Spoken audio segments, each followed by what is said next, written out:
협력하여 선을 이루느니라 하는 말씀입니다.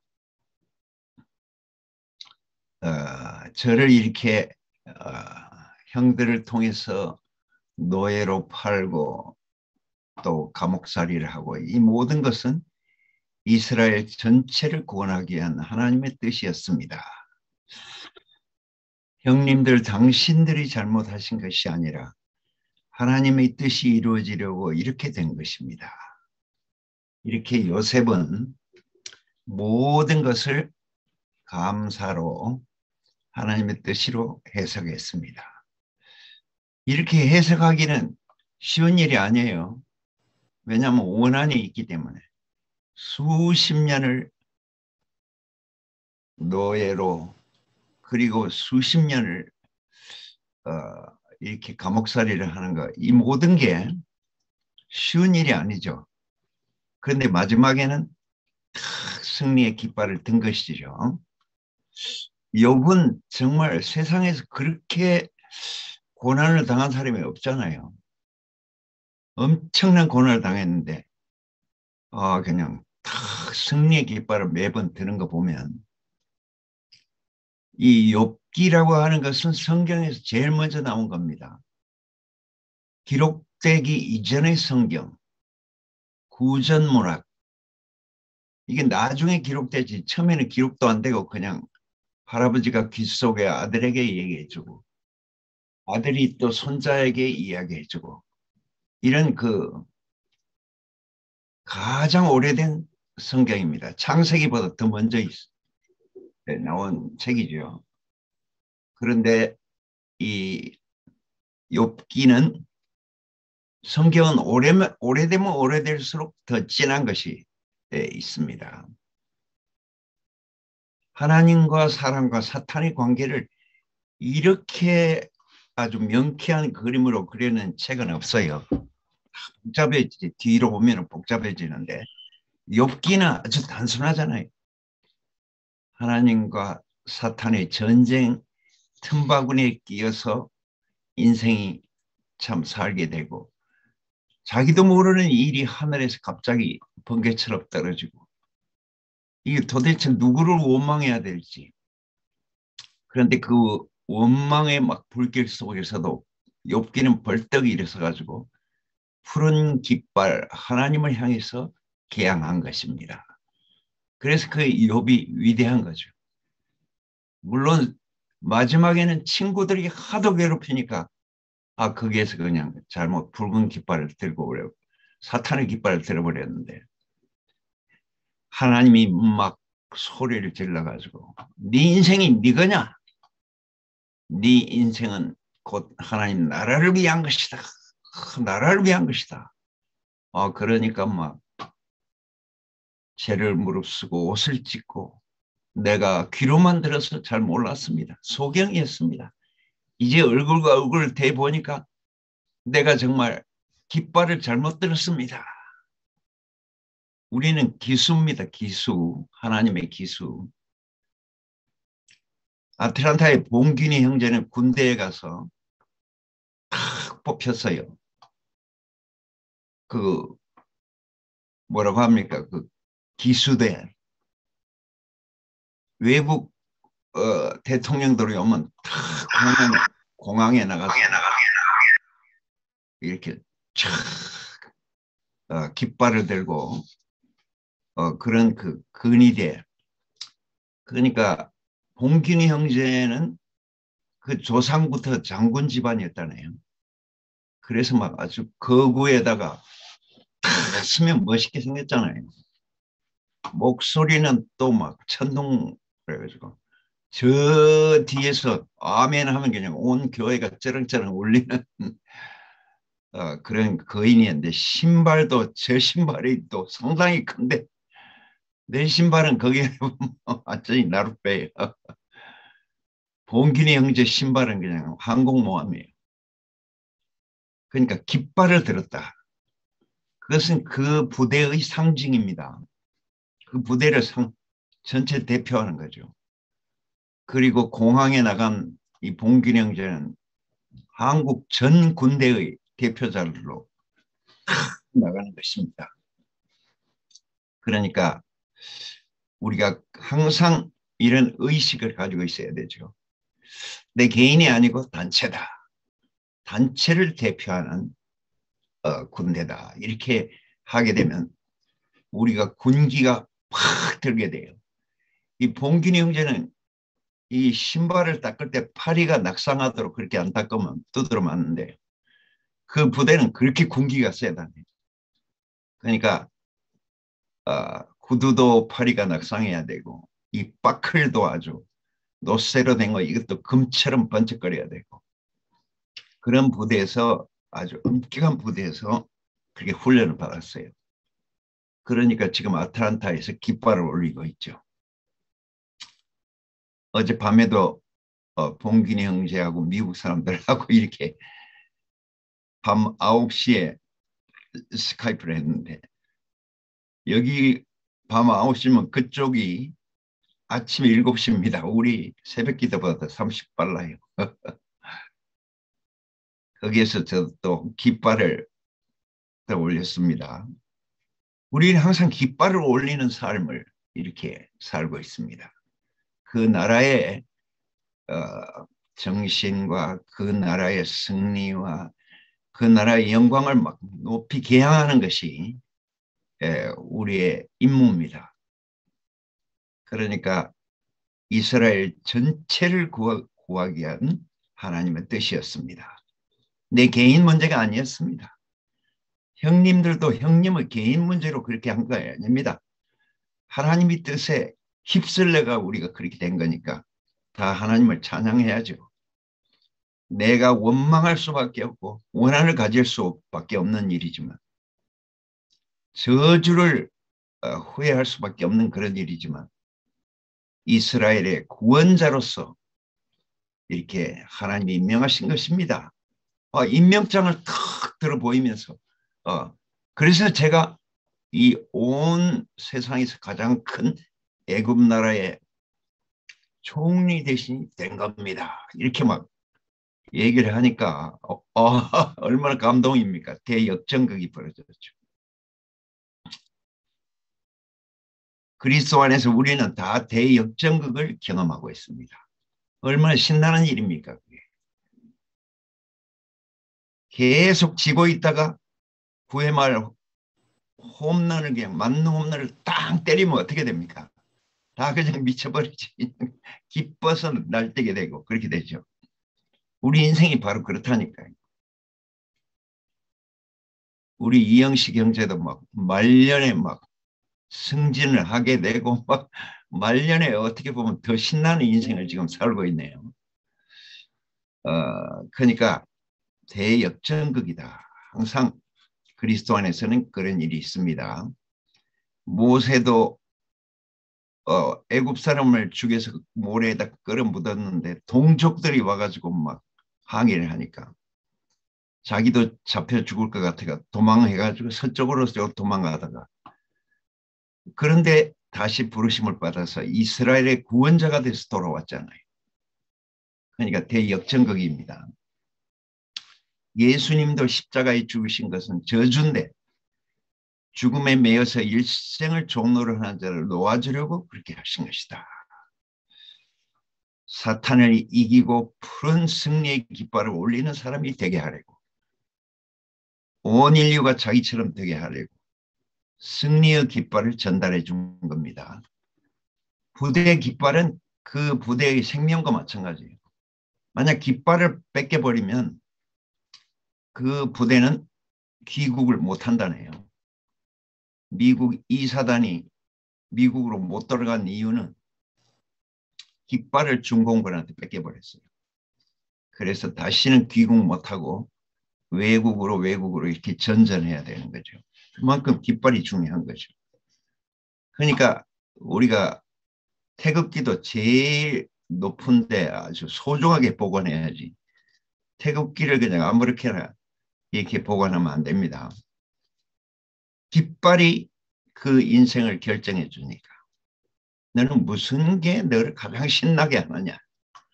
뭐가 가장 내가 삶의 의미를 높여주느냐?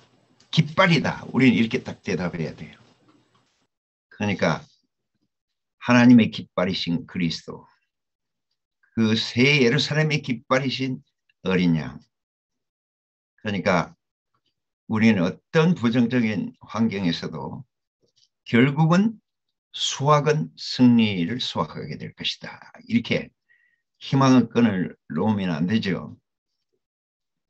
하나님이 사랑하시는 자는 밀려날수록, 주위에서 괴롭힘을 당할수록 더 복이 되고, 낭떠러지에 떨어질수록 삼천갑자 동방석에는 한 번 구를 때 천년씩 더 사는 게 아주 장수한 사람이 됐다. 우리도 떨어지고 보니까 호박밭에 떨어져가지고 호박을 수확하게 됐다. 그래서 떡을 만들어 먹고 호박죽을 써먹고 호박죽은 누구든지 다 좋아하는 것 같아요. 왜냐하면 이게 너무 소화가 잘 되니까. 그러니까 결국 우리가 떨어진 곳은 제일 좋은 곳에 마지막에 떨어질 것이다. 이게 우리 소망이잖아요. 우리가 근시안적으로 발 밑바닥 있는 데만 보면 다 저주지만 원시안적으로 멀리 내다보면 다 축복이라는 것이죠. 다 무수리가 왕비가 되는 그런 대역전극이라는 거죠. 그러니까 영화도 그런 영화가 제일 재밌어요. 고생하다가 제일 마지막에 가서 막 이겨버려요. 방금도 TV에서 보니까 막 히틀러가 어마무시하게 비행기를 막 보내가지고 런던 하늘을 다 덮어버렸다네요. 근데 영국 사람들이 자기들보다 몇 배 되는 비행기를 다 격추시켜 버렸어요. 그래서 히틀러가 영국을 포기하게 됐다네. 아이고, 영국에 갔다는 오히려 큰일 나겠다 싶어가지고. 그래서 러시아를 가가지고 러시아를 공격했는데, 러시아는 목숨을 걸고 또 히틀러를 격퇴해가지고 히틀러가 망하게 된 거죠. 그래서 결국 권총 자살을 하게 된 거죠. 이야, 그러니까 이 격퇴하고 나면 엄청난 승리가 이렇게 주어지는 것입니다. 만약 그렇게 하지 않았으면 형들과 요셉은 철천지 원수가 됐을 것입니다. 그런데 원수가 된 게 아니고 하나님 나라에서 함께 건축하는 사람이 됐으니까 이 어찌 이런 일이 다 있겠습니까? 하나님 나라는 다 그런 거예요. 어찌 이런 일이 다 있나? 뒤에 영시경제 뒤에 이엘레 목사님 계시는데 친구들이 다 쟤는 죽었을 것이다 이랬는데 지금까지 살아있지 않아요. 실전팔기 몇 번 죽을 뻔한 고비 사망과 생명의 국경을 수없이 넘어서 오늘날 장군처럼 다시 벌떡 일어섰잖아요. 그러니까 이야, 우리 인생에도 그런 일이 참 많이 있잖아요. 저도 막 군대 영창에서 막 고생하고 있는데 그 사람에게 하는 말이 당신이 그런 것이 아니고 하나님이 나를 연단하시려고 그랬습니다. 이렇게 대답을 했다니. 그 사람이 깜짝 놀라더라고. 내가 잘못해서 네가 영차에 갔는데 아니 당신이 그런 게 아니고 하나님이 나를 그렇게 했습니다. 저를 또 대구로 좌천시켰지만은 낭떠러지 떨어졌는데 이게 뭐 완전 호박밭에 굴르게 됐잖아요.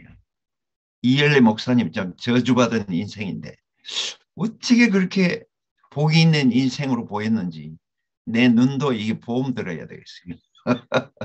내 귀도 이게 보험 들어야 되겠어요. 눈이 복을 받고 귀가 복을 받고 나니까 마음이 복을 받게 돼요. 전 존재가 복을 받게 됐죠. 어떻게 보석으로 알아봤느냐. 돌이 어떻게 다이아몬드로 보였느냐. 딴 사람 눈에는 안 보였는데 어떻게 내 눈에는 보였느냐. CC에서는 전부 이열래 목사 이상한 사람이라고. 그런데 나는 왜 이렇게 온 세상에 가장 아름다운 사람을 이렇게 보였느냐. 이게 다 기적인 것 같아요. 제가 또 그럴 사람도 아닌데 어떻게 그렇게 보여졌는지 정말 기적적인 일이 벌어졌습니다. 형님들, 제가 형님들 때문에 애굽의 총리 대신이 되었습니다. 형님들이 아니었으면 제가 어떻게 애굽의 총리 대신이 됐겠습니까? 이렇게 감사합니다. 이러니까 이렇게 깜짝 놀란 거 아닙니까?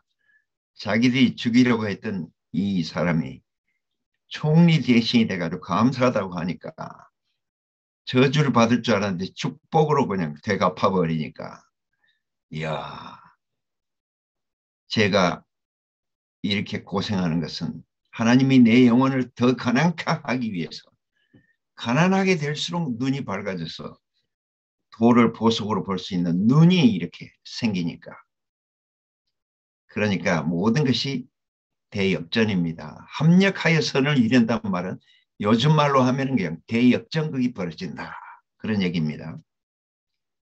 그러니까 농사 짓는 일도 정말 힘들잖아요. 가뭄과 홍수와 태풍과 병충해와 막 잡초와 너무너무 힘들지만 추수할 때 하는 말이 바로 이날을 위해서 그렇게 내가 고생했군요. 이렇게 풍년의 단을 들고 고백하게 되잖아요. 하늘에 감사하게 된다. 우리 인생이 하나님 손에 달려있다는 게 참 축복이잖아요.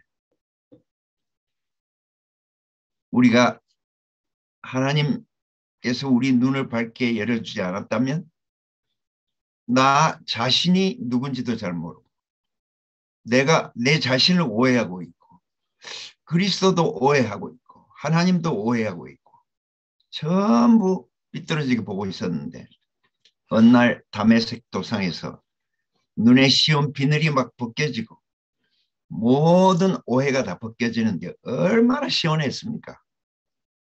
저는 막 성령 문제로 막 고민을 하고 몸부림을 쳤는데 목사님이 그게 성령이 아니다, 딱 이렇게 하는 거야. 성령은 기름이다, 불이 아니고 하나님 생명의 에센스고 하나님 생명의 추출물이고, 그걸 딱 바르게 되니까 막 눈이 밝아지고 마음이 밝아지고 부정적인 것이 전부 긍정적으로 대역전극이 벌어졌어요. 우리 인생은 전부 그리스도 안에서 대역전극이 벌어집니다. 만물의 찌꺼기는 흙으로 젖었는데 대역전극이 벌어져서 하나님의 배필이 됐잖아요. 이야, 이건 정말 무술이, 노예가 하나님의 왕비가 된다는 거, 그건 정말 있을 수 없는 일인데, 세상에서는 상식 밖의 일이 지금 벌어지고 있는 거죠. 그러니까 개인 구원에 막 초점을 맞추고 이 종교 생활을 막 피 터지게 하고 있었는데, 이게 개인 구원이 아니고 하나님 나라의 건축이고 이게 단체 구원이다, 교회 구원이다. 사탄은 어찌하든지 개인에게 초점을 맞춰서 개인주의를 만들려고, 자기 중심적인 사람이 되게 하려고 하는데, 그리스도는 우리를 나라로 제사장으로 삼으셨다. 하나님과 사람의 중보자로 삼으셨다. 그러니까 이야, 우리가 얼마나 초점을 잘못 잡고 오해하고 있었는 거예요. 내가 우등생이 되려면 어떻게 해야 됩니까? 선생님이 제일 중요하게 보이는 게 내 눈에도 제일 중요하게 보여야 돼. 주변적인 것이 아무리 많이 끌어모아도 헛일이야. 종교생활이 그렇잖아요. 이것도 갖춰야 되고 저것도 갖춰야 되고 이것도 갖춰야 되고 저것도 갖춰야 되고. 그런데 하나님은 오직 한 초점을 보신다. 나라의 임하옵시며 뜻이 하늘에서 이룬 것처럼 땅에서도 이루어지이다. 예수는 너무 초점이 단순하기 때문에 일직선으로 갈 수 있잖아요. 초점이 여러 개면 일직선으로 못 가요. 앞으로 갔다 뒤로 갔다가 뒤로 두 발 물었다가 앞으로 한 발 갔다가, 그러다 보면 뭐 한 발짝도 뭐 앞으로 못 가요. 근데 예수는 초점이 하나이기 때문에 하나님의 만족이고 하나님의 승리고 그 하나님 나라에 나의 초점을 탁 맞추고 사니까 딴 사람들이 보는 거가 전혀 틀려요. 우리도 그리스도 안에서 우등생이 되려면 그리스도 초점만 딱 한 가지만 가져야지, 여러 가지 초점을 가지면 사팔대기가 돼버리는 거죠. 그러니까 우리가 당한 모든 일이 농사짓는 밑거름이 되고 하나님 앞에서 풍년을 창조해내는 승리자들이 되고 깃발을 드는 자들이 되고 모든 것을 축약해가지고 깃발로 표현하는 사람들이 되니까 하나님의 승리가 내 승리입니다. 하나님 만족이 내 만족입니다. 하나님 나라가 내 나라입니다. 이렇게 고백하면 하나님이 제일 좋아하셔. 사탄은 제일 싫어해. 연합하는 걸 제일 싫어해. 왜냐하면 사탄의 나라에는 연합이라는 단어가 없으니까 아예. 전부 개인주의고 각계약전이고 그놈의 군대는 결국 망하게 돼 있는 것이 전부 개인주의니까 그게 군대가 되겠어요. 개인이 없어져야 군대가 되지. 인격이라고 하는 중보자. 하나님의 만족이 내 만족이 되고 하나님의 안식이 내 안식이 되고 하나님의 승리가 내 승리가 되는 대역전극이 벌어지는 거죠. 오늘의 화두는 대역전극이네요. 그러니까 하나님의 순수한 오염되지 않는 시인 예수, 그분이 영원한 시가 될 수 있다. 사탄이 바이러스가 들어오면 그거 어떻게 종자로 쓰이겠어요? 못 쓰이지. 그게 종자가 오염돼 버리면 다 전체가 다 오염돼.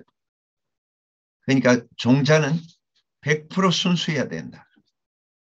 왜 이삭이 그리스도의 표상이 됐습니까? 100% 순수하니까. 이삭은 일편단심이니까. 하나님 나라에는 일편단심만 있습니다. 제일 좋은 단어가 일편단심입니다. 그러니까 이삭은 오직 아버지밖에 없었잖아요. 이삭은 결혼도 오직 리브가밖에 없죠. 그러니까 일편단심이니까 너무 순수하고 아름답고 영광스럽다. 다윗도 순전하고 예수도 순전하고 그러니까 하나님이 쓰실 수가 있죠. 사탄이 바이러스가 없으니까 또 사탄이 들어올 통로가 다 막혀버렸으니까 사탄은 세상과 사탄에게서 묻어오는 바이러스를 태워버리는 용광로다. 우리 교회 초창기에는 우리가 간증을 하면 목사님이 다 화답을 해줬어요. 근데 그 화답에는 뭘 꼭 안 빼드리냐면 이 형제는 정말 순전한 형제다. 이 자매는 이야 순전한 자매다. 이 순전하다는 말을 아예 입에 달고 있었어요. 왜냐하면 우리 교회는 무슨 교회입니까? 육종합교회. 씨를 보존하는 교회이기 때문에 이 씨가 오염되면 안 되니까 한 씨가 오염되면 다 오염돼 버리니까 육종합교회, 순전한 교회. 대구교회 제1특성은 심령이 가난하다. 심령이 가난하다는 말도 결국 순전하다는 말입니다. 오직 한 가지밖에 모른다. 그런 뜻입니다. 물과 말씀으로 씻어 흠없는 신부로 자기 앞에 세우신다. 그 에베소 5장의 말씀에 목사님이 해방이 됐다고 하잖아요. 자기가 자기를 씻으려고 하니까 아이고 어떻게 씻어야 될지도 모르고 또 씻어지지도 안 하고 근데 그냥 신랑이 자기 원하는 대로 딱 씻어버리니까 완벽하게 한꺼번에 씻어져 버려요. 그러니까 거기에서 해방됐다고. 많은 짐이 없어져 버렸다. 자기가 무엇을 이루어야 된다. 자기가 어떤 사람이 돼야 된다. 개인이 구원을 받아야 된다. 이게 그냥 싹 없어지고 신랑이 알아서 다 해줄 건데 그러면 얼마나 편해요. 그런 신랑을 만나면 막 시집살이가 너무 편해. 시어머니 문제, 육아의 문제, 집안의 모든 문제를 내가 알아서 해줄게. 설거지도 내가 해줄게. 이거 아니면 이거 신부가 얼마나 편하겠어요. 대구교회 복음은 편한 복음입니다. 짐을 지고 있지 않은 복음이고 노력하지 않는 복음이고 그러니까 운명만 그냥 받아들이는 근데 그 운명도 막 영광스러운 운명이니까 얼마나 쉽습니까? 대구교회에 와서 땀난다 이러면 좀 곤란하죠. 그러니까 이 요셉은 정말 합력하여 선을 이루시는 이 하나님을 발견하고 구약인데도 불구하고 신약의 삶을 살았다. 하나님과 한떡이 된 삶을 살았으니까 얼마나 하나님이 사랑하고 모든 복을 다 아주 그냥 밖에서로 부어줬겠어요. 그러니까 이엘레 목사 처음에 보니까 45kg 완전히 뼈만 남은 한 사람, 한 폐가 하나 없어져가 가슴이 움푹 들어가 버린 막 가슴이 푹 패여버렸어요. 보통 사람들 가슴이 이렇게 평평한 게 마른 거다 이런데 이분은 그게 아니고 폐가 없으니까 가슴이 속으로 쑥 들어가 버렸어요. 나 그런 사람 처음 봤어요. 저주받은 육체죠. 그런데 하나님이 온 하늘의 복을 다 들어 부어 버렸으니까 우리는 막 거기서 얻어먹으니까 막 얼마나 막 많이 주시는지 자기가 밖에서는 못 받았는데 막 우리에게는 막 드럼통으로 갖다 부어버리니까 우리가 거기에 완전히 홍수가 나가지고 은혜의 복, 홍수, 축복의 홍수가 나가 우리 정신이 아니었어요. 그러니까 몇십 년이 이제 하루같이 지나가 버렸네요. 우리에게 기수로 만들어주신 주님. 복을 그냥 막 홍수나게 부어줘 버린 주님. 우리의 모든 눈의 비늘과 귀의 비늘과 마음의 비늘이 다 벗겨지도록 그냥 확실하게 씻어준 우리의 신랑. 이제 신방에만 들어가면 돼요. 그러니까 아주 쉽죠. 오늘 아침에도 신기한 신랑을 이렇게 노래할 수 있다는 것이 정말 영광입니다. 행복입니다. 주님을 찬양합니다. 아멘. 아멘.